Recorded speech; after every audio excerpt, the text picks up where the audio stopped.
Welcome, Plannerettes. Last week, we talked about why half-filled habit trackers still count, because so many of us look at a page that's not perfect, maybe it's half empty or patchy, and immediately think, well, I failed.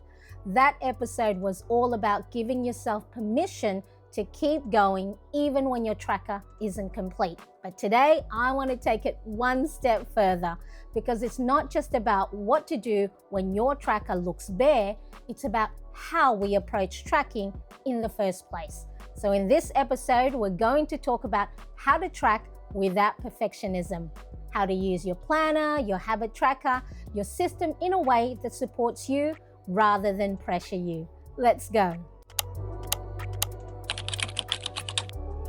So let me paint the picture. Have you ever told yourself, I'll wait until the first of the month to start this tracker? Or I'll set it up when I have the perfect layout. What about if I miss a day, then I've ruined the whole thing. So why bother continuing? I know I have. And if you're nodding right now, you're not alone. This is how perfectionism sneaks into tracking. It convinces us that unless it's flawless, it's not worth it. And then what happens? We delay, we procrastinate, or we give up completely.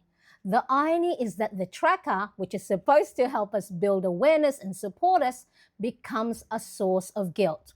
So let's flip it around. What if a tracker wasn't a test of your consistency?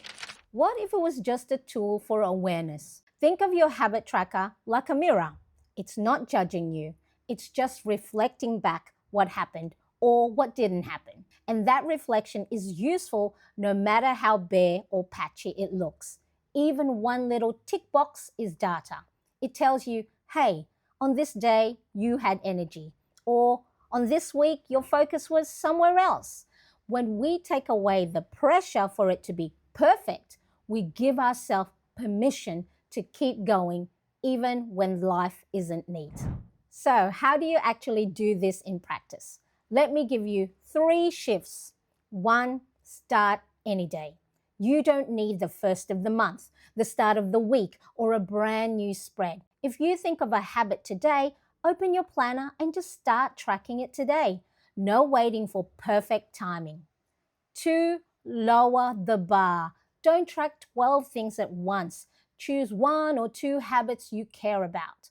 Maybe it's drink more water or move my body for 5 minutes. By keeping it simple, you reduce the pressure and actually get to see the wins.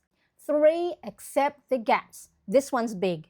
Instead of seeing blank spaces as failures, see them as information. A blank square might mean that habit wasn't realistic this week, or my energy needed to go somewhere else. It's not wasted space, it's a clue. Now, if you're listening and thinking, okay, I want to try this, but I don't even have a tracker to start with, I've got you. I've created a habit tracker printable you can download, print, and slip right into your current planner system.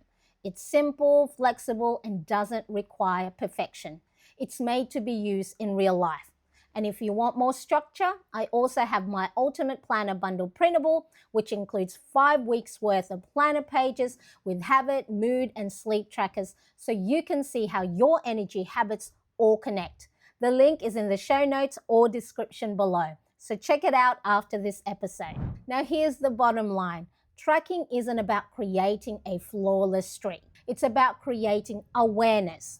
Even 1 tick, 1 scribble, 1 mark on the page counts, because it tells you something real about your life, and that's where real change begins. So let me ask you this. If you drop the pressure for your tracker to be perfect, what's the one habit you'd feel ready to start tracking this week? You're not failing if your tracker isn't full. You're not behind, you're human. And when you let go of that perfectionism, you make space for progress, the kind that fits real life.